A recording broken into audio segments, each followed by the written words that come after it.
Amante Padre Celestial, te pedimos en estos momentos tu presencia nuevamente, que no sea yo la que esté hablando con mi propia opinión o mi propio pensamiento, Señor, que todo sea palabra tuya, Señor. Y te pido también tu presencia en nuestros corazones, en nuestra mente, en el nombre de Cristo Jesús. Amén. Muy bien, la alabanza dice, ¿qué será? ¿Qué es lo que estamos esperando, verdad? Algo sublime, algo hermoso. La vida aquí en esta tierra es solamente pasajera. Tenemos muchas cosas que experimentar todavía. Así que no sé cuántos hayan desayunado el día de hoy. Levante su mano. Amén. ¿Quién no desayunó? Oh, amén también. ¿Saben por qué? Porque si tienes hambre en el transcurso de que yo comparta la palabra, solamente tienen que esperar 10 minutos para que se les vaya a ir el hambre. Así que, y después regresen 30 minutos y no me voy a tardar tanto. Así que muy bien, ustedes pueden ver en sus programas que el título de nuestro mensaje esta mañana es algunas cosas para recordar. Y la lectura bíblica que ya se dio, ¿verdad? La voy a volver a leer, a decir. Dice, mirad también por vosotros mismos. Nosotros mismos, ¿verdad? Yo tengo que ver por mí misma, ¿verdad? Ustedes tienen que ver por sí mismos. Que vuestros corazones no se carguen de glotonería. ¿Qué no se debe de cargar de glotonería? Nuestros corazones. Que está representado en la Biblia muchas veces por la mente. Entonces, que nuestra mente no se cargue de glotonería. ¿Qué tipo de glotonería estaríamos hablando? Cuando comemos, pues el comer mucho, ¿verdad? Quizá no comer las cosas saludables y llenarnos más de unas que de otros, no llevar una buena alimentación, pero en el corazón que no se cargue de glotonería, que nuestra mente no se llene de esas cosas que no le van a ayudar. Y añade el versículo y dice, y embriaguez de los afanes de esta vida. Entonces nuestra mente y nuestro corazón se pueden llenar más de los afanes de esta vida y embriagar nuestra mente antes de las cosas celestiales. Y venga de repente sobre vosotros, ¿qué dice? ¿Qué va a venir sobre nosotros? Aquel día. ¿Y de qué día estamos hablando? Pueden decirlo audiblemente. Yo hago muchas preguntas. ¿Alguien dijo? La venida de Jesús, ¿qué más? El fin de la gracia, ¿qué más? La prueba, ¿qué más? Entonces, cuando lleguen esos días o aquel día, nosotros debemos de tener preparado nuestro corazón y nuestra mente. Hay algo que va a suceder. Ahora quisiera transportarlos rápidamente voy a algunas escenas y ustedes las van a identificar. Dice, la muralla era de jaspe y la ciudad de oro puro, semejante al cristal puro. Los cimientos de la muralla de la ciudad estaban adornados de toda piedra preciosa. ¿Alguna vez han visto ustedes alguna piedra preciosa? ¿Sí? ¿Alguien le dieron un anillo de compromiso con un diamante? ¿Alguien les ha dado alguna perla? ¿Alguien les ha dado, por ejemplo, de regalo una piedrita buscada en una mina? Muy bien. El primer cimiento entonces era de jaspe, que es una piedra. El segundo, zafiro. Y el tercero, ágata. El cuarto, esmeralda. El quinto, onice. El sexto, cornalina. El séptimo, crisolito. El octavo, berilio. El noveno, topacio. El décimo, y tantos nombres más, ¿verdad? Que ni nos sabemos. Crisopraso. El unésimo, jacinto. El duodécimo, amatista. Las 12 puertas eran 12 perlas. Cada puerta era de una sola perla y la plaza de la ciudad era de oro puro, transparente como el cristal. ¿De qué cena estamos hablando? ¿De quién? De la Nueva Jerusalén. Y ustedes escucharon varias piedras, ¿verdad? Resulta de que a mi hijo le gusta coleccionar muchas piedras. Y cuando nosotros estábamos aprendiendo acerca del pectoral del sacerdote, empezamos a buscar esas piedras.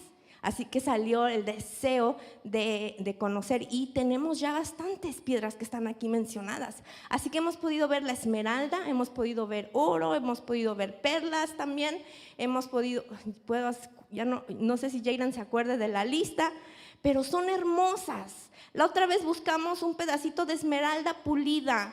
El tamañito era más chiquitito que la punta de mi uña y costaba $25. Imagínense, y era precioso, precioso. Ahora vamos a ir a otra escena. Ya no hay más pecado ni pecadores. Todo el universo está purificado. La misma pulsación de armonía y de gozo late en toda la creación. De aquel que todo lo creó manda vida, luz y contentamiento por toda la extensión del espacio infinito. ¿Qué escena piensan que es esta? La vida eterna con nuestro Padre Celestial. Qué hermoso, ¿verdad? Desde el átomo más imperceptible hasta el mundo más vasto, todas las cosas animadas e inanimadas declaran en su belleza sin mácula y en júbilo perfecto que Dios es amor. Imagínense estar ante la presencia de Dios en esa ciudad. Qué bonita esperanza, ¿verdad? Tenemos. En Apocalipsis 22 dice: luego el ángel me mostró un río de agua viva, claro como el cristal, que salía del trono de Dios y del Cordero, y corría por el centro de la calle principal de la ciudad. A cada lado del río estaba el árbol de la vida, que produce 12 cosechas al año, una por mes, y las hojas del árbol son para salud de todas las naciones. Estamos hablando de estar con Jesús. Miramos hacia arriba, y esto lo dice el espíritu de profecía en Spiritual Gifts. Miramos hacia arriba y vimos la hermosa ciudad con 12 fundamentos y 12 puertas, que ya hemos leído en Apocalipsis. Qué hermoso. Yo ya quiero estar ahí. No sé ustedes. Yo no sé si lo ven como un cuento que aprendieron desde que estaban en cuna, los que crecieron en iglesia, o alguien que les leyó la Biblia, porque tristemente las películas que vemos han puesto tantas cosas que pensamos que son reales, y hemos perdido la imaginación en pensar cómo podría ser esa hermosa ciudad. El espíritu de profecía lo describe, y ella misma dice: no tengo más palabras con qué explicarlo. La vida no se acaba aquí. Tenemos un gran futuro en la patria celestial. En Daniel 7:22 dice: durante este tiempo los justos reinarán como reyes y sacerdotes ante Dios. ¿De qué tiempo estamos hablando aquí? Estoy yendo en cuenta regresiva para darles en contexto. Durante ese tiempo los justos reinarán como reyes y sacerdotes ante Dios. Juan en Apocalipsis dice: y vi tronos y se sentaron sobre ellos los que recibieron la facultad de juzgar. Serán sacerdotes de Dios y de Cristo y reinarán con Él estamos hablando del milenio. Así que tenemos esa promesa de la eternidad, ¿verdad? Esa ciudad, ese momento en que estaremos cara a cara con Jesús por siempre. Pero antes, la ciudad va a estar. Antes de que llegue a la tierra va a haber un milenio, ¿verdad? Y vamos a estar por 1000 años con nuestro Padre Celestial. Muy bien, ahora vamos en cuenta regresiva. Entre las oscilaciones de la tierra, las llamadas relámpagos, el fragor de los truenos, el Hijo de Dios llama a la vida a los santos dormidos. Dirige una mirada hacia las tumbas de los justos y, levantando luego las manos al cielo, exclama: despertaos, despertaos los que dormís en el polvo, y levantaos. Todos salen de sus tumbas de igual estatura que cuando ellos fueron depositados. Se dice en el espíritu de profecía que Adán que se encuentra entre la multitud resucitará a una estatura alta.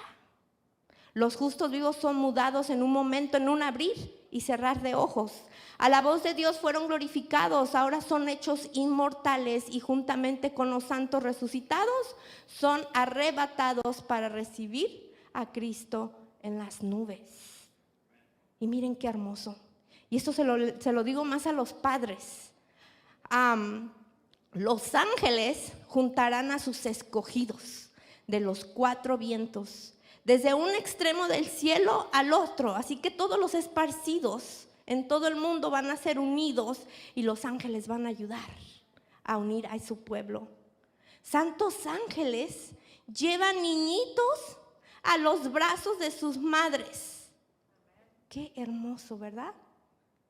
Cuando los niñitos se levantan inmortales, los que murieron, los que perecieron antes de la venida de Jesús, se levantan inmortales de su lecho de polvo, inmediatamente vuelan a los brazos de su madre. Así que para aquellos que sufrieron la pérdida de un hijo, recuerdan esta escena, sus hijos serán devueltos en sus brazos. Se reúnen otra vez para no separarse jamás. Pero veamos qué pasa aquí. Pero muchos de estos pequeños no tienen una madre allí. Esperábamos, dice la hermana G. de White, escuchar la canción de triunfo de esas madres, pero en vano. Los ángeles entonces, ¿saben qué hacen con esos pequeños que no tienen una madre? O que su madre no se preparó para ir juntamente y unirse con el Padre Celestial. Los ángeles reciben a los pequeños huérfanos y los conducen directamente al árbol de la vida. Amigos a quienes la muerte tenía separados, desde largo tiempo se reúnen para no separarse más, y con cantos de alegría suben juntos a la ciudad con Dios. Qué hermosas escenas. Espero que nosotros como pueblo entendamos y que podamos comprender que Dios es tan grande y tan amoroso que tiene un plan a futuro. No es un plan ahora terrenal que tengo que terminar una carrera y tengo que trabajar, tengo que ganar dinero, tengo que casarme, tengo que comprar una casa, tengo que tener hijos y nada más. Dios ha prometido muchísimo más cosas. Muy bien, ¿te acuerdas de lo que se siente el esperar varios meses a alguien? ¿Alguna vez alguien ha esperado? ¿Meses? ¿Años? ¿Han tenido ustedes el deseo de ver a alguien que no han visto en mucho tiempo? Hay familias, por ejemplo, aquí en este país separadas por la distancia, ¿verdad? De que no han podido ver a sus familiares. Hay otros que han dejado a sus hijos en otros países para venir a trabajar acá o a su familia y no se han visto en tanto tiempo. ¿Y qué tal de esos momentos cuando ustedes, o los que son jóvenes o los que fuimos jóvenes, los momentos cuando estábamos súper enamorados? Y teníamos que separar, teníamos que hablarnos por teléfono y teníamos esas ganas de estar con esa persona y volverla a ver y a darle un abrazo, quizá prepararle unas flores para recibirla y volver a ver a esa persona que tanto amamos.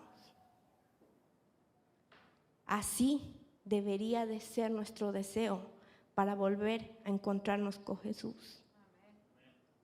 Pero ¿saben qué? En la escena de la segunda venida hay 2 grupos de personas,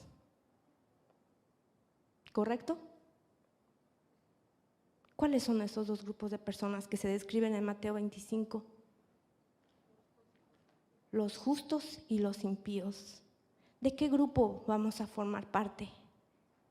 Hay que ser realistas, hay que entender, comprender y predicar que la segunda venida de Cristo es la bienaventurada esperanza de nuestra iglesia. ¿Estamos en iglesia? ¿Correcto? Cada uno de ustedes forma la iglesia. Mi membresía forma la iglesia. La venida del Salvador no es una historia de cuentos. Va a ser literal, personal, visible y de alcance mundial. Hay muchas citas que lo respaldan. ¿Saben? Hace mucho tiempo hubo un joven que su vida fue transformada. Hay muchos eventos en la vida que nos pueden transformar. No sé ustedes cómo fue su encuentro con Dios, su conversión o en qué momento. A lo mejor no han sentido una conversión o un cambio en su vida.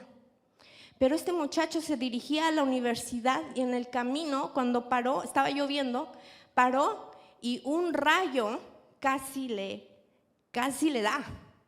Él vio en ese momento que pudo haber perdido la vida.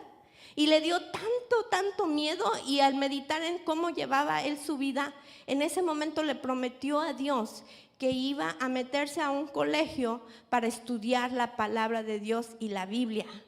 Y se hizo un monje. ¿De quién piensan que estoy hablando? De Martín Lutero. Cuando él empieza a ir a ese colegio, nosotros sabemos que se estudiaba la Biblia, pero no de acuerdo a cómo hacerla personal.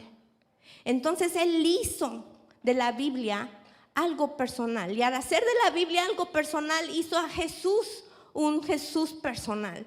No un Jesús que se guarda en la iglesia dentro de las 4 paredes, y cuando yo salgo me voy al trabajo y me olvido de mi vida cristiana, o me voy a la universidad, me pongo en mis estudios y me olvido de mi vida cristiana. No, él hizo a Jesús un Salvador personal. Él le decía a la Biblia, mi querida Biblia. ¿Por qué? Porque en la Biblia nosotros podemos encontrar el mensaje de salvación, podemos encontrar a Jesús y hacerlo también personal. Pero ¿saben qué? Antes de que Lutero conociera las verdades bíblicas, él tenía miedo, porque siempre le hablaban de un juicio, de una condenación, de un infierno que iba a durar para siempre si él se perdía. Pero cuando él empezó a entender estas verdades, se dio cuenta que no tenía por qué temer. Y nosotros también podemos hacer lo mismo. Antes de la venida de Jesús va a haber muchos eventos. Sí saben, ¿verdad? Estamos aquí, se nos ha dicho por mucho tiempo. Van a suceder muchas cosas, y no es el tema de esta mañana decir qué cosas van a pasar. Pero vamos a enfrentar no solamente un zarandeo, vamos a enfrentar persecución, vamos a enfrentar la ausencia de la Biblia. Y si no hemos estudiado la Biblia y no hemos aprendido de Jesús de la Biblia, ¿qué vamos a hacer? ¿Cómo nos vamos a levantar ante potestades? Me viene ahorita a la mente, conocimos a unos pequeños hace un mes en Chiapas, visitamos Chiapas, a un lugar bien apartado de la ciudad, en el campo. Los niños decían sus versículos, cosas de memoria, la cantidad de cosas bíblicas que se sabían de su mente sin tener la Biblia, las alabanzas. Y yo me quedé pensando, ¿cómo se ha hecho nuestra mente de floja, no? En generaciones pasadas no sabíamos los himnos de memoria, los versículos, los salmos de memoria, y ya las segundas y terceras generaciones ahora dependen de las pantallas, de los celulares. ¿Qué hemos hecho nosotros para ayudar a nuestros niños? En ese lugar lejano que les estoy diciendo, había humildad. No había quizá el aire acondicionado que tenemos, ni la alfombra, ni estas sillas, ¿verdad?, que están bien acolchonadas. Pero había amor a Dios. Y sus alabanzas decían lo que ellos llevaban en el corazón por la manera en que adoraban. Vamos a hacer de Jesús nuestro Salvador personal. Estamos viviendo en el tiempo del fin. El presto cumplimiento de las señales de los tiempos proclama la inminencia de la venida de nuestro Señor. La época en que vivimos es importante y solemne. El Espíritu de Dios se está retirando gradualmente de la tierra. No sé si esto lo sabían ustedes. Queda, sin embargo, un remanente. ¿Qué es un remanente? ¿Alguien podría darme una definición de un remanente? Un residuo, ¿qué más? Residuo. ¿Alguien más? ¿Todos sabemos qué es un remanente? Pues queda un residuo que permanece fiel a Dios a pesar de todo lo malo que está pasando. Todavía hay un residuo, un remanente. Porque Juan escribe, aquí está la paciencia de los santos, aquí están los que guardan los mandamientos de Dios y la fe de Jesús. ¿Qué es lo único que nos vamos a llevar al cielo? Nuestro carácter. No nos vamos a llevar nuestros grados, no nos vamos a llevar nuestro carro, no nos vamos a llevar, eso lo sabemos, ¿verdad? El carácter. Pero ¿cuántos de nosotros todavía tenemos que trabajar con nuestro carácter? Y lo digo yo también para mí misma. Ser semejantes a Jesús en carácter es el ideal de Dios para su pueblo. Desde el principio fue el plan de Dios que los miembros de la familia humana creados a su imagen desarrollaran caracteres semejantes al suyo. ¿Cómo es el carácter de Jesús? Díganme algunas características del carácter. Bueno, justo, ¿qué más? Paciente, ¿qué más? Misericordioso, ¿qué más? Bondadoso, ¿qué más? Amoroso, ¿qué más? Fiel. Wow, podríamos hacer una lista y todas esas cosas las deberíamos de tener nosotros. Y yo cuando empecé a hacer la lista, dije, ¿cuánto me falta? ¿Cuánto le falta a mi familia? Y estamos a las puertas. El tiempo se nos está acabando. Y a veces nos estamos preocupando por otras cosas que no nos ayudan en la edificación del carácter. Si pudiéramos entender que la preparación del carácter y la perfección del carácter se tiene que hacer en esta tierra y no cuando venga Jesús, a lo mejor nos preocuparíamos más por las cosas y actividades que hacemos todos los días. El venir a la iglesia nos ayuda, amén. El escuchar un sermón puede darnos información, pero el que no practiquemos el sermón nos va a debilitar el carácter. Recibimos mucha teoría y tenemos mucha luz, pero no la practicamos y no la vivimos. Y si no la practicamos y vivimos, no podemos desarrollar nuestro carácter. ¿Cuánto esperamos de nuestros hijos y de nuestros jóvenes? Que ojalá participaran todo el tiempo en la iglesia, que no les diera pena, que de ellos naciera el deseo de participar sin que estuviéramos preguntándoles todo el tiempo. Pero ¿saben qué? Muchas veces y tristemente ellos son el reflejo de nosotros. Los líderes, los padres, los maestros. ¿Acaso no estamos en una escuela, queridos hermanos? Tenemos salones de escuela sabática, ¿no es cierto? Hay maestros. Se les está educando, ¿correcto? Cuando estamos aquí reunidos, ¿no estamos en una escuela? Estamos aprendiendo, pero que no se quede en teoría. Porque no hará nada Jehová el Señor sin que revele su secreto a sus siervos los profetas. Dios quiere que tengamos conocimiento también, por eso es buena la teoría. Pero ahí no se queda. Esto del conocimiento de la verdad nos pone en contraste al pueblo de Dios como los hijos de la luz. Iglesia de Paraíso Hispana, ¿somos los hijos de la luz? Familia, pregúntense entre ustedes, ¿son los hijos de la luz? ¿Los demás pueden ver en nosotros y en nuestras familias, en el comportamiento de nuestros hijos y nuestros jóvenes, la luz del mundo? Si nuestra respuesta es no, hay mucho que valorar y meditar y cambiar. El apóstol Juan identifica a los miembros de la iglesia de los últimos días como la iglesia remanente, como los que guardan los mandamientos de Dios y tienen el testimonio de Jesucristo. Esta iglesia remanente también tendría el testimonio de Jesús, que es el espíritu de profecía. Apocalipsis 19:10. Pablo declara que la iglesia que espera anheladamente la venida de Cristo no carecerá ningún don. ¿Pero qué iglesia? ¿Cómo tiene que esperar? Con anhelo. Si no, verdaderamente no lo sientes y no lo crees, entonces en vano estamos aquí, tristemente.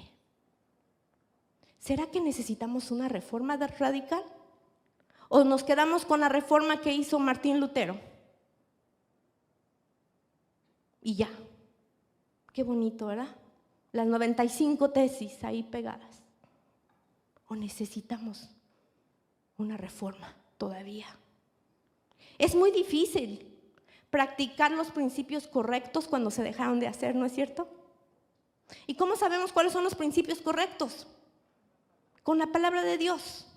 Pero cuando los dejamos de hacer, nos olvidamos de las cosas de Dios porque no las practicamos, no las vivimos. Después de haber estado acostumbrados durante tanto tiempo a las prácticas del mundo, ¿estamos haciendo todavía prácticas del mundo? ¿Será? ¿O ya no nos damos cuenta que estamos practicando las cosas del mundo? ¿Cómo voy a saber si estoy practicando las cosas del mundo o no? Por la palabra de Dios. No porque lo diga el pastor, la pastora, la maestra de escuela sabática, lo diga yo. Tenemos que ir a la palabra de Dios. Pero las reformas deben ser entonces instruidas con corazón, alma y voluntad. Hay cosas que hemos hecho por costumbre, pero no significa que sean verdad. Les voy a leer esta cita que se encuentra en el libro, no lo pude traducir, se dice Need of Reform in Educational Work. Y dice así: los errores pueden estar cargados con la edad, pero la edad no hace que el error sea verdad, ni el error de verdad. Las tradiciones, porque las hayamos hecho por mucho tiempo, o porque todo el mundo las haga, y las cosas que hacen, y lo que comemos, y lo que vemos, porque todo el mundo lo hace en la iglesia, significa que sea correcto o que sea verdad. A medida que se acerca el tiempo del fin y la obra de dar la última, porque va a llegar el momento que nada más se va a dar la última amonestación a este mundo existente, y estamos más cerca, estamos viviendo esos tiempos. Nos resulta más importante para los que aceptan la verdad presente tener una clara comprensión y la naturaleza de las Sagradas Escrituras para poderlas explicar a los que no las entienden. Pero ¿saben qué? Hay un tipo de amonestación y reproche que se nos están haciendo a nosotros como adventistas del séptimo día. Una amonestación y reproche. Y estas amonestaciones y reproches no son dados a los que yerran entre los adventistas del séptimo día porque su vida merezca más censura que la de los que profesan ser cristianos en otras iglesias nominales. Se les está dando esta amonestación, se nos está dando esta amonestación y reproche porque ya tenemos la luz. El que no tiene luz, pues no ve. No hay nada que reprocharle, pero nosotros tenemos luz. Entonces, sí puede haber un reproche. Y este está en Consejos para la Iglesia, página 163. La hermana G. de White dice: se me mostró peligro, el peligro que corremos como pueblo de llegar a ser semejantes al mundo, más bien que a la imagen de Cristo. ¿Nos está pasando esto? ¿Cómo es nuestro carácter con los demás en iglesia? Y les digo que esto también, lógicamente, este mensaje lo comparto porque también me está hablando a mí. ¿Cómo es nuestro carácter con los demás? ¿Somos inclusivos o exclusivos? ¿Cómo era Jesús con el trato a los demás? Inclusivo. ¿Ustedes vieron alguna vez que Jesús, o han escuchado en la Biblia, en sus historias, que Él dijera: los niños se van para allá, los jóvenes para allá?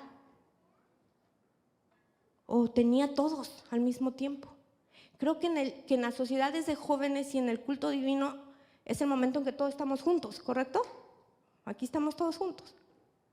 así vamos a estar en el cielo. Pero dentro de la iglesia, los que nos estamos preparando para ir al cielo y los que debemos de empezar a vivir como si estuviéramos en el cielo, deberíamos de ser inclusivos. Y todavía estamos haciendo diferencias. ¿Somos humildes cuando nos dirigimos con los demás? Cuando hay visitas, ¿qué no debería de ser este centro donde ellos se sientan bienvenidos y que quieran volver? Yo he notado frialdad. No hay ese interés de querer ser amigo con los demás. Hemos puesto una línea. No, pues es que tú eres de esta familia, o tú hablas o vienes de este país, o eres de primera generación en este país, o segunda, o hablas o no hablas inglés o español. ¿Por qué no hacemos el propósito de hacer amigos como Jesús lo quiso hacer con los demás e hizo amigos? Cuando llamó a sus discípulos, ¿los categorizó? No, entre ellos estaban de todos los caracteres, de todas las personalidades y de todos los trabajos. Pero no no me voy a salir del tema, hay algo importante ahí, pero eran personas que no tenían un trabajo, dijéramos, de alta alcurnia. Eran personas humildes, sencillas, rústicas, quizá. Pero eso es lo que necesita Jesús en nuestros días. Personas que no estén amoldeadas tanto a las acciones y las cosas del mundo, que Él pueda transformar su corazón. Dice el Espíritu de profecía: cuando escudriñéis las Escrituras con corazón humilde, humildad, tanto mayor será nuestro interés y tanto más os sentaréis con deseo de exclamar, como Pablo: oh profundidad de las riquezas y la sabiduría y de la ciencia de Dios, cuán incomprensibles son tus juicios e inescrutables tus caminos. Romanos 11:33. Escudriñemos la palabra de Dios con humildad, no con el ego. Oh, yo soy adventista por 30 y tantos años, 20, 15, yo ya me sé esto, yo ya lo leí todo. Siempre hay algo que aprender. ¿Se acuerdan de la Nueva Jerusalén y el tiempo eterno con Jesús? ¿Qué piensan que va a hacer Jesús con nosotros? Nos va a seguir enseñando. Todavía tenemos tantas cosas que aprender de su propia boca. Va a ser restaurada esa enseñanza que hubo en el Edén directa por la eternidad de la misma boca de nuestro Padre Celestial. Hay que estudiar la Biblia. Vienen tiempos difíciles. Toda escritura, dice la palabra de Dios, es útil para enseñar, para reprender, para corregir, para instruir en justicia. Lámpara es a mis pies tu palabra y lumbrera a mi camino. Las instrucciones que dio el Salvador a sus discípulos estaban destinadas para esta época. Mirad también por vosotros mismos, dice el versículo de esta mañana. No llenemos nuestras cosas con las cosas de este mundo. Vivimos en este mundo, pero es pasajero. ¿Debe de haber una reforma? Sí. Ustedes volteen a ver alrededor de su iglesia. Les pido que volteen a ver. Hay familias, ¿correcto? Hay jóvenes, hay niños. El mensaje es para todos, no solamente para los adultos, no solamente para los líderes, pero también para los padres, los jóvenes y niños. Voy a compartir con ustedes una cita que está en Serie B, número 11, página 30. Es un documento. No está, hice lo mejor que pude en la traducción. Pero dice: debemos volver nuestros ojos hacia el modelo. ¿Y quién es nuestro modelo? Cristo Jesús. Y fíjense algo muy importante. Antes que podamos llevar el mensaje de la verdad, porque queremos dar un mensaje, ¿verdad? ¿Estamos llevando el mensaje? O quizás no estamos tratando de llevar el mensaje. Pero decimos y hablamos de la iglesia como aquellos que quieren dar el mensaje. Y dice, pero antes que podamos llevar el mensaje de la verdad presente en toda su plenitud, o sea, todo su apogeo, a todos los países, tribu y lengua, primero debemos quebrar todo yugo que nos contacte con el mundo. Dice todo yugo. Debemos llegar a la línea de la verdadera educación. La educación no es lo académico nada más.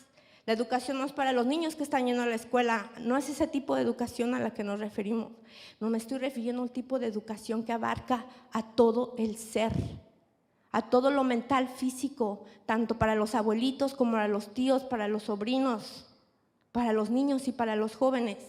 Debemos llegar a la línea de la verdadera educación, caminar en la sabiduría de Dios y no en la sabiduría del mundo. Dios llama mensajeros que serán verdaderos reformadores, verdaderos, o sea que hay malos o falsos reformadores. Entonces, si está hablando que hay verdaderos reformadores es porque hay falsos reformadores. Y se necesitan jóvenes que sean verdaderos reformadores. Tenemos que educar para preparar un pueblo que pueda entender el mensaje. Entonces, ¿nos tenemos que educar? ¿En qué? ¿En álgebra? En la palabra de Dios y sus mensajes que nos van a dar y llevar y conducir a la salvación. Entonces dice, daremos el mensaje al mundo cuando cumplamos con eso. Qué importante cometido tenemos nosotros como iglesia. Pero ¿qué acerca de los jóvenes? ¿Los jóvenes son parte de la iglesia? Ya se vieron, ¿verdad? ¿Los jóvenes son parte de la iglesia? ¡Claro! Yo no debería de estar aquí. Los más grandes, los más ancianitos ya no deberíamos de estar. Son los jóvenes los que deberían de tomar el liderazgo. Pero eso no va a ocurrir si no están siendo nuestros jóvenes educados, modelados y ayudados, porque los queremos dejar solos haciendo las cosas. ¿Y quién nos ayuda? ¿Quién les modela? El Señor ha designado a los jóvenes para que acudan en su ayuda. Con semejante ejército de obreros como el de nuestros jóvenes bien preparados, podían proveer cuán pronto se proclama a todo el mundo el mensaje rápidamente y predicar de un Salvador crucificado, resucitado y próximo a venir. ¿El trabajo de quién? ¿Para quién es? Para los jóvenes y los niños. Tenemos hoy un ejército de jóvenes, sí, tenemos muchos jóvenes, ¿verdad? Unos que vienen, otros que no vienen, pero están los jóvenes. ¿De que hay jóvenes y niños? Los hay. Tenemos hoy un ejército de jóvenes que pueden hacer mucho si es debidamente o son debidamente dirigidos y animados. Queremos que nuestros hijos crean la verdad, ¿no es cierto? Queremos que vayan al cielo con nosotros, ¿no es cierto? Queremos que estén en la ciudad santa, ¿correcto? Queremos vivir y viajar y aprender a Jesús por la eternidad y que ellos estén con nosotros. Entonces, hay una educación especial que deben recibir. Hay una manera especial, hay cosas que ellos deberían de estar haciendo en esta última generación para que eso se pueda lograr. Pero ¿saben qué? Hay algo muy importante.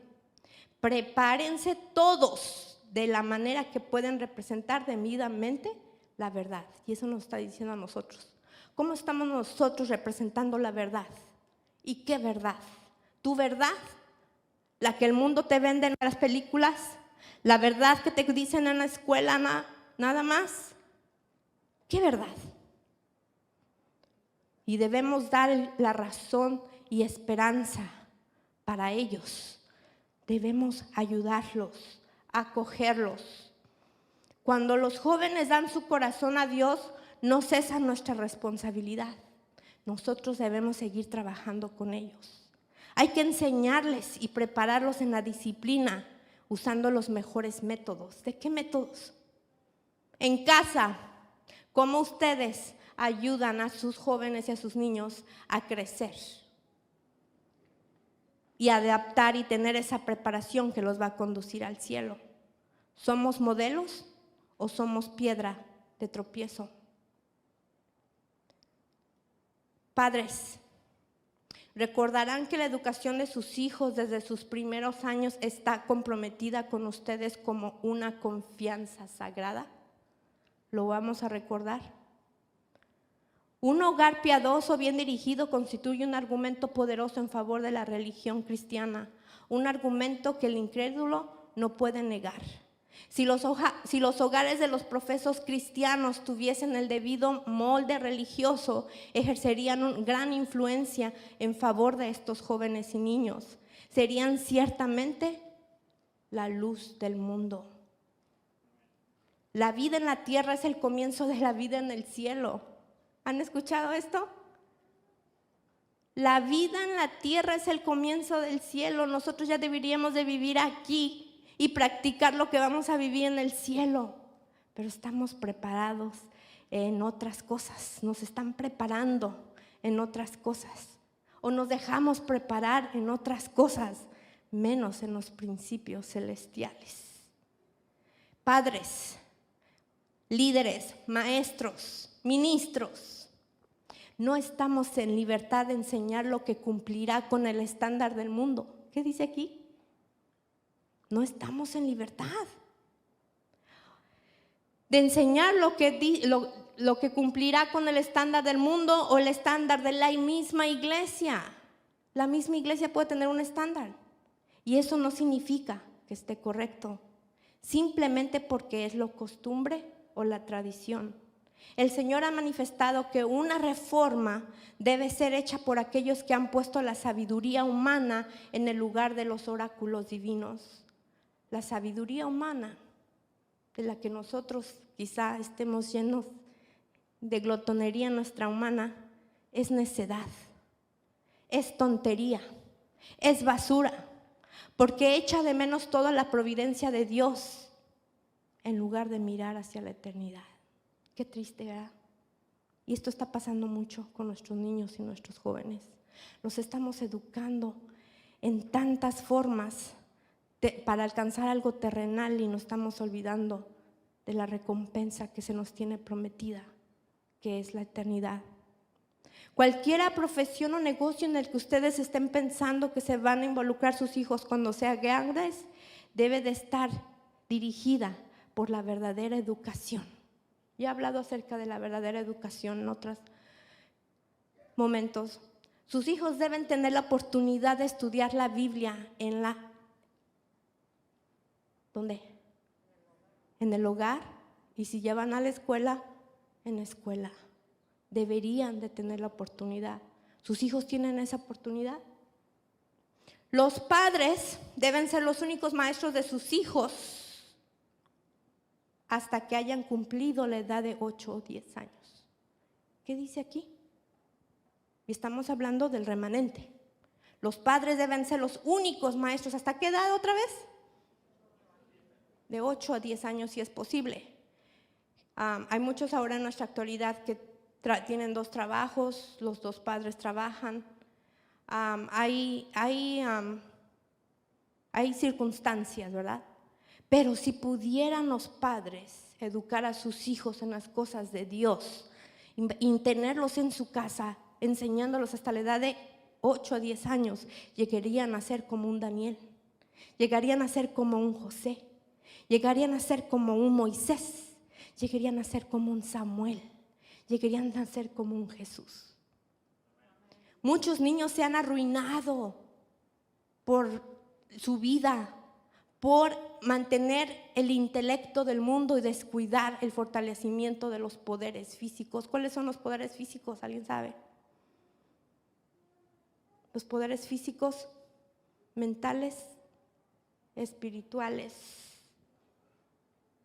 Durante los primeros 6 o 7 años de la vida de un niño se debe prestar especial atención a su entrenamiento físico, mental y espiritual en lugar del intelecto. ¿Qué quiere decir esto? Me quedan 5 minutos. que nos preocupamos en lo académico todo el tiempo, ¿no? Y lo queremos imponer. ¿Y qué pasó con lo demás? Los padres, especialmente las madres, deben ser los únicos maestros de tales mentes infantiles. Ese es el modelo. Ese es el consejo. ¿Podemos lograrlo todavía? ¿O es relevante para nuestros días? Es más relevante que nunca. No deben educar a partir de libros. ¿Cuántos educamos a nuestros hijos a partir de libros? Los niños generalmente serán curiosos por aprender las cosas de la naturaleza. Ahí está el primer libro de texto.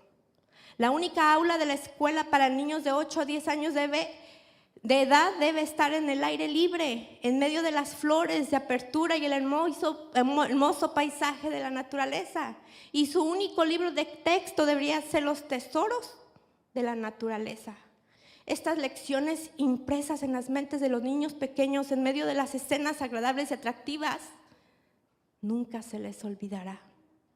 Los niños hacen preguntas. Cuando ustedes viajan, ¿les hacen preguntas? ¿Sus hijos? Y ya vamos a llegar. ¿Y por qué el árbol es verde y no azul? ¿Y por qué la abeja tiene, se me olvidó cómo se llama, el aguijón? Cuando ellos hacen ese tipo de preguntas, es donde nosotros entramos en acción. Deben de conocer del cuerpo humano, de la fisiología, de la anatomía, de la higiene práctica. Se deben ser entrenados desde pequeños para ser médicos misioneros, que conozcan del cuerpo humano. Desde el principio, las escuelas dirigidas por los adventistas. Ahora, ya dijimos que hay una etapa que pasan con los papás, ¿correcto? ¿A qué edad dijimos? 8 a 10. Después, si es necesario mandarlos al colegio, los pueden mandar. Pero miren lo que dice con qué intención fueron creadas nuestras escuelas. Desde el principio, las escuelas dirigidas por los adventistas del séptimo día deberían haber tomado la palabra de Dios como su único libro de texto y dar lecciones. Y al hacer esto, los maestros y los estudiantes encontrarían tesoros. ¿Quiénes? Los estudiantes y los maestros. Y si nosotros enseñamos en casa, también los padres. Encontraríamos tesoros, la educación superior. ¿Cuál es la educación superior? La universidad. Así la conocemos nosotros, ¿verdad? El doctorado, los 2 doctorados, las 2 maestrías, la educación superior del cielo. A eso se está refiriendo. La influencia de nuestras escuelas. Una de las razones por las que era necesario establecer instituciones propias, o sea, instituciones adventistas, era el hecho de que los padres no podían contrarrestar la influencia de la enseñanza que sus hijos recibían en las escuelas públicas. Y el error allí enseñado estaba llevando a los jóvenes a los caminos falsos. Por eso se hicieron las escuelas adventistas, para evitar, poner una barrera. ¿Se está llevando eso a cabo? En nuestras instituciones de aprendizaje debería ejercerse una influencia que contrarrestara la influencia del mundo. ¿Se está llevando a cabo eso? Y sin aliento, la indulgencia en el apetito, en la gratificación egoísta de los sentidos, en el orgullo y la ambición, el amor por la vestimenta y la exhibición, el amor por la alabanza propia y la adulación, y la lucha por altas recompensas y honores, y certificados y diplomas como recompensa por ser unos estudiantes eruditos. ¿Y qué hay de las cosas espirituales y de esa barrera de protección que deberíamos de tener en nuestras escuelas? Lo que el Señor ha hablado acerca de la institución que se ha de dar en nuestras escuelas debe ser estrictamente considerada por nuestra iglesia, por cada miembro de la iglesia y por cada padre. Escuchen esto, porque si no hay en algunos aspectos una educación de un carácter totalmente diferente de la que se ha llevado a cabo en otras escuelas, no tenemos por qué haber ido a expensas de la compra de tierras y la construcción de edificios escolares.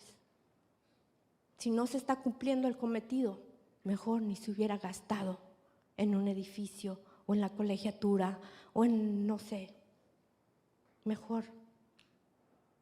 Si la moralidad y la religión han de vivir en una escuela, debe ser a través del conocimiento de la palabra de Dios. Algunos pueden pensar que si se le enseña religiosamente solamente de la Biblia, nuestras escuelas no serán populares.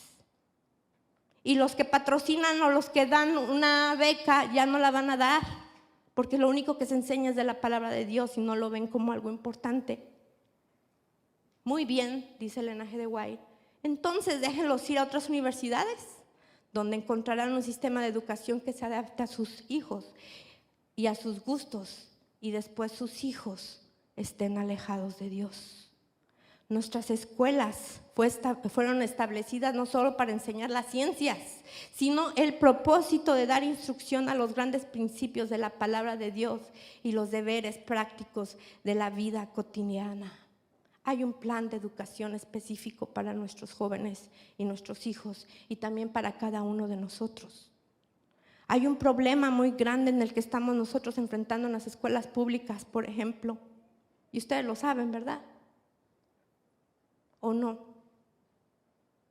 Las ideologías, los sofismas que están ellos siendo enfrentados llegan a niveles de depravación que pueden corromper las almas de tus hijos. Reciben una educación incorrecta al asociarse con niños que no tienen capacitación espiritual. Nosotros estamos luchando por esa capacitación espiritual en nuestras casas, ¿correcto? Pero cuando llegan allá, están siendo presentados con otras cosas que se ven normales, naturales y correctas.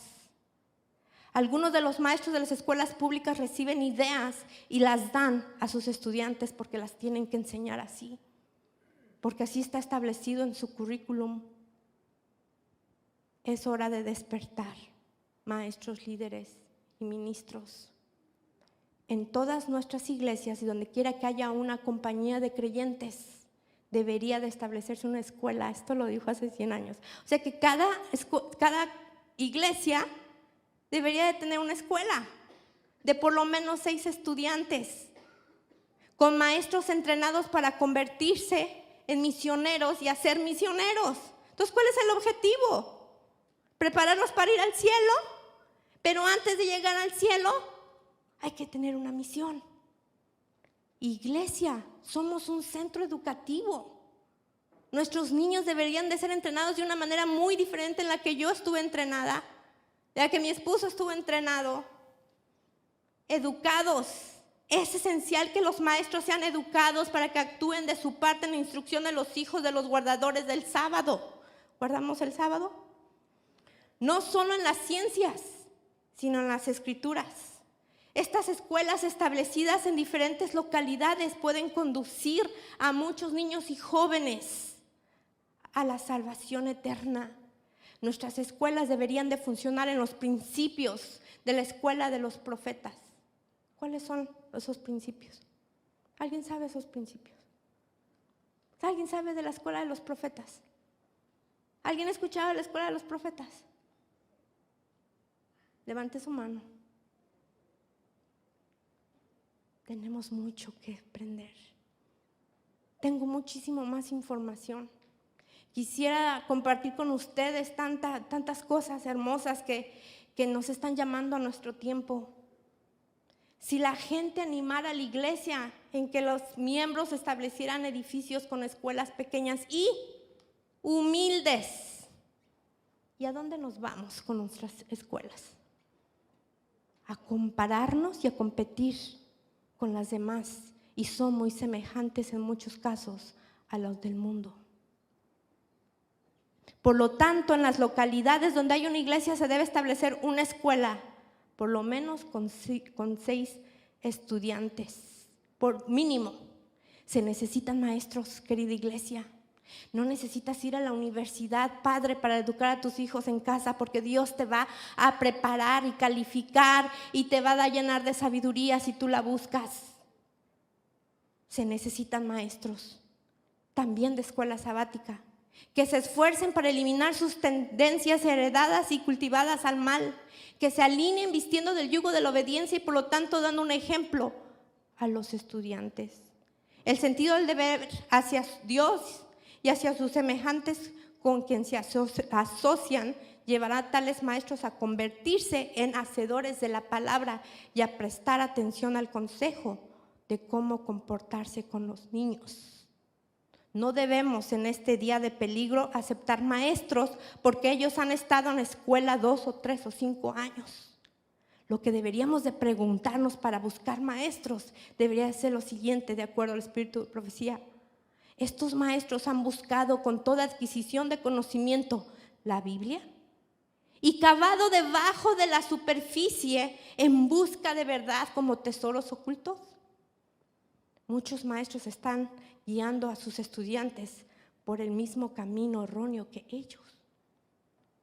¿Cuánto necesitamos nosotros seguir buscando la palabra de Dios? Y termino con esto. Dice, los maestros, los líderes deben ser capaces de enseñar a otros cómo instruir, cómo cultivar, no solamente el corazón, sino el mismo suelo. Se dice que el ABC de la educación es, de la verdadera educación es, ¿alguien sabe? Pueblo de Dios. ¿Cuál es el ABC de la verdadera educación? La agricultura. Si tan solo enseñáramos agricultura a nuestros pequeños, ellos tendrían un mundo, un laboratorio de ciencias naturales o de ciencia. Verían crecer físicamente y visiblemente. Podrían ellos practicar el carácter. ¿Cómo pueden practicar el carácter en agricultura, en plantar una semillita? Paciencia, amor, perseverancia, porque no siempre se dan todas las semillas y se frustran a veces los pequeños. Pero tú les dices, aquí hay otra semilla, cuídala bien. ¿Qué es lo que hacía Adán y Eva en el huerto? Esa es una actividad divina. Se las dio. ¿Y qué vamos a hacer en el cielo? ¿Sí saben? Todos vamos a tener un pedacito de huerto y lo vamos a seguir cuidando. No vamos a estar ahí tomando el sol. Bueno, de hecho no va a haber sol porque la presencia de Dios es la que va a iluminar. El maestro que tiene un conocimiento inteligente de los mejores métodos y que no, hablando de los métodos de Cristo, no del mundo, y que no solo puede enseñar en teoría, sino que puede mostrar con ejemplo cómo se deben hacer las cosas. No solamente los maestros estamos para decir qué hacer, no deberíamos. Deberíamos estar uno a uno con los estudiantes trabajando. Por lo cual, hermanos míos, les pido que no desmayéis, Efesios 3:13, a causa de las experiencias angustiosas que os esperan. Nos van a esperar tiempos angustiosos. Y todo lo que yo les he dicho esta mañana es la manera de preparación. La preparación para esta generación, la preparación para nosotros mismos. Hay unos que van a bajar al descanso antes, pero los que quedamos tenemos que seguir educándonos. Y aquel que es poderoso para hacer todas las cosas, mucho más abundante de lo que pedimos o entendemos, según el poder que actúa en nosotros, a Él sea la gloria en la iglesia en Cristo Jesús, por todas las edades y por todos los siglos, porque Él nos va a capacitar. Jesús viene pronto, querida iglesia, padre y líder, niño y joven. Las señales así lo indican. La gente busca paz, pero también no quieren dar su corazón a Jesús. El gozo de la realidad de la segunda venida es abundante para los que estamos anhelando ese momento de abrazar a Jesús, verle cara a cara, ver la huella del sacrificio que tuvo en sus manos, en sus pies y agradecerle por la vida eterna. Pero no todos tienen ese deseo. Se ha apagado por las cosas que hacemos, vemos y en el ambiente en el que nos estamos desenvolviendo. Quiero encontrarme entre los que se reunirá con Él en las nubes de los cielos. ¿Y tú? ¿Te gustaría formar parte de ese grupo remanente? de los 144,000, que tus hijos estén a tu lado, tus nietos. Tenemos un trabajo que hacer todavía y nos queda poco tiempo. Es mi deseo y oración que podamos nosotros desarrollar el deseo de seguir estudiando y practicando muchísimo más acerca de esto. Quizá en otras oportunidades seguiré elaborando, desarrollando más acerca de esto, pero es una información de salvación, es cuestión de muerte o de vida eterna. Levantémonos, iglesia, entonces. Les invito a ponerse de pie para tener una palabra de oración y concluir. Inclinemos nuestros rostros. Amante Padre Celestial, estamos muy agradecidos porque aún en este tiempo, Señor, tú nos estás hablando. Ayúdanos a darnos cuenta que el tiempo es corto, que hay muchas cosas que debemos de hacer, Señor, a personales, educarnos, Señor, para poder educar a otros y que nuestros jóvenes estén bien preparados y nuestros niños bien preparados para ese gran día en el que tú vas a pedirnos cuentas como padres y como líderes, pero también estar preparados para ir y propagar el mensaje en todo el mundo. Quizá no has regresado aún todavía y has tardado tu venida por compasión de nosotros, Señor, como lo has hecho en el pasado, porque quieres que todos se salven, Señor. Ayúdanos a preparar a nuestros jóvenes, a nuestros niños a ser misioneros y que cumplan con la labor que tú les has dado y cometido, Señor. Ayúdanos como iglesia a desarrollar el carácter, la humildad, la paciencia, el amor, la inclusión, Señor, que tú mostraste cuando estuviste aquí en la tierra. Ayúdanos a voltear nuestros ojos y fijar nuestros ojos en ti, Señor, que tú eres el origen de la vida, Señor, y de la vida eterna. Te pido, Señor, una bendición por esta iglesia, por cada padre, por cada joven. Te pido, Señor, por aquellos que tienen muerte espiritual, Señor, que no se han dado cuenta de la situación en la que vivimos y lo que tú deseas para estos tiempos que estamos viviendo, Señor. Es tiempo de despertar. Tú quieres acogernos en tus brazos. Quieres que nosotros estemos unidos a ti, Señor, por la eternidad. Te pido, Señor, estas cosas sin merecerlo, sino en el nombre de Cristo Jesús. Amén. Amén. Feliz resto de